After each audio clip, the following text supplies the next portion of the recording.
What's going on, guys? My name is Wade with Tech Daily, and this is the iPhone X. It's Apple's best iPhone ever, and it's the biggest redesign we've ever seen. It's also the most expensive, but not just the most expensive iPhone that's ever been released so far, it's really the most expensive smartphone you can buy right now. That's nothing new from Apple. The original iPhone was outrageously expensive, and Apple products in general are priced at a premium. But with the original iPhone, the price might have been justified, because it was a product the world had never seen before. We've been using iPhones in one form or another for more than 10 years now, and there are countless other smartphones on the market that are just as capable and sometimes even more capable as this phone. So what separates this device from all the rest? And are there any justifiable reasons you should be giving Apple over $1,000 for it? I think we're all happy to finally see Apple catch up to everyone else in the design department. The iPhone X, with its edge-to-edge 5.8-inch display, looks like it can compete with any other smartphone now. And that's not something we could have said with the iPhone 7 or iPhone 8, because those devices, in comparison to anything else, always looked dated. The iPhone X really is a breath of fresh air for Apple users, and it's been a long time coming. The glass and stainless steel construction give the phone an extremely premium feel, and I think it's really the perfect size in the hand. Apple also finally ventured into the OLED space with their display, and I think they did a really nice job. I personally am not a huge fan of Apple's True Tone. I think it's overly aggressive on this device in particular, but the display by itself looks fantastic overall in any conditions. As far as the notch goes, yes, it's there, and you really can't miss it, but it's something I've sort of forgotten about in my time using the phone. You can probably debate whether or not it was absolutely necessary to have the notch. They could have just as easily done what Samsung or LG do and keep a little bit of a full top bezel for all those essentials. But it's just not as big of a deal as people made it out to be. iOS 11 has been weirdly unreliable really across all of Apple's devices, which is uncharacteristic of Apple. I mean, people are still dealing with that autocorrect bug that changes the letter I to an A with a symbol, and Apple's response was basically fix it yourself. Fortunately, on my iPhone X, everything has been smooth sailing, and I shouldn't have to say this, but the iPhone X is the fastest, snappiest, most well-optimized iOS experience alongside the iPhone 8, since both devices share the exact same internals. Should Apple have maybe done something in the specs to set the iPhone X apart? Perhaps, but there's only so much iOS can do. You're just not going to ever do anything that really stresses this phone, especially since Apple controls both the hardware and the software. It's really well optimized, and it's a great user experience where everything performs flawlessly. With the iPhone X though, Apple introduced sort of a new way to interact with the phone since it doesn't have an actual home button. I don't think it's necessarily right to say that the gesture controls require some getting used to, because that sort of suggests that it takes a while to feel comfortable with them. That just wasn't the case for me.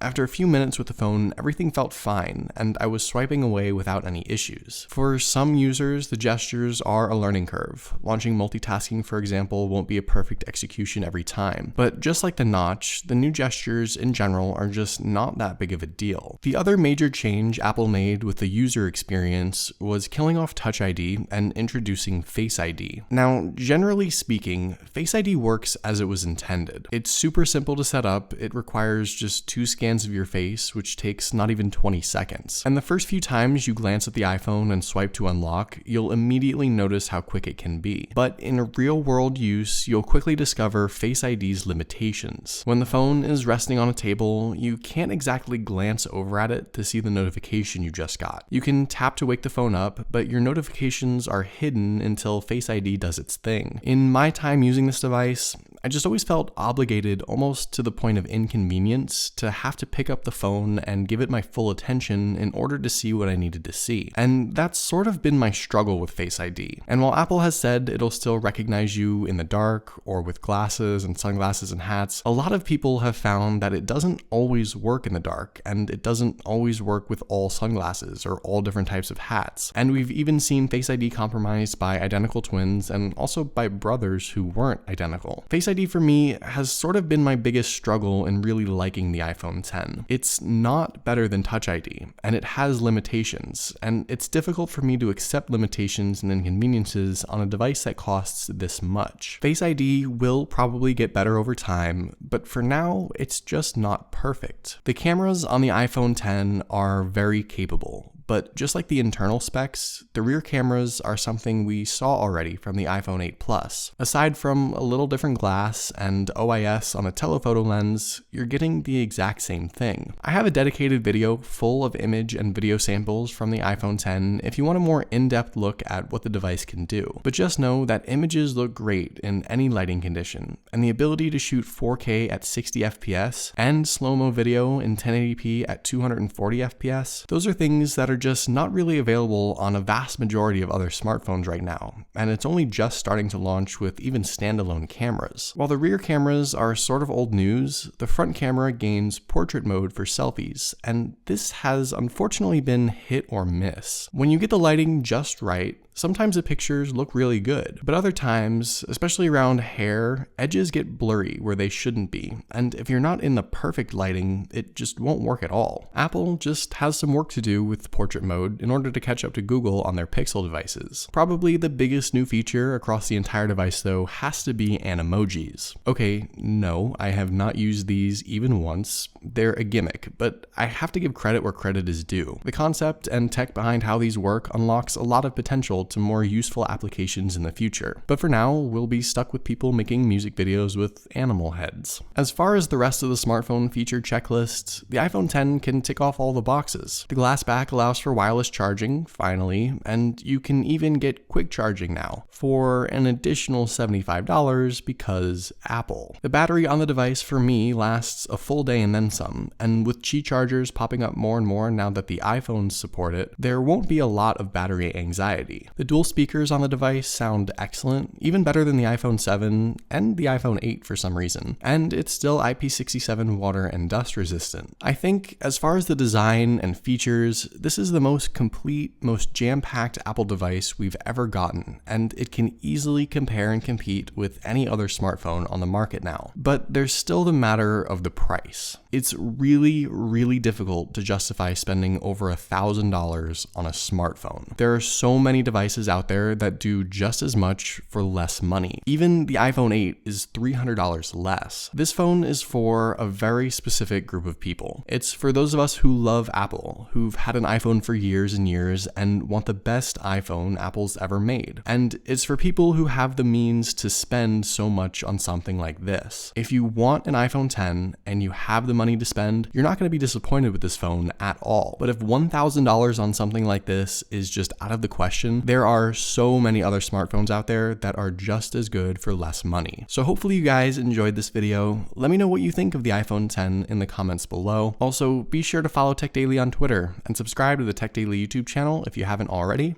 and I'll see you guys later.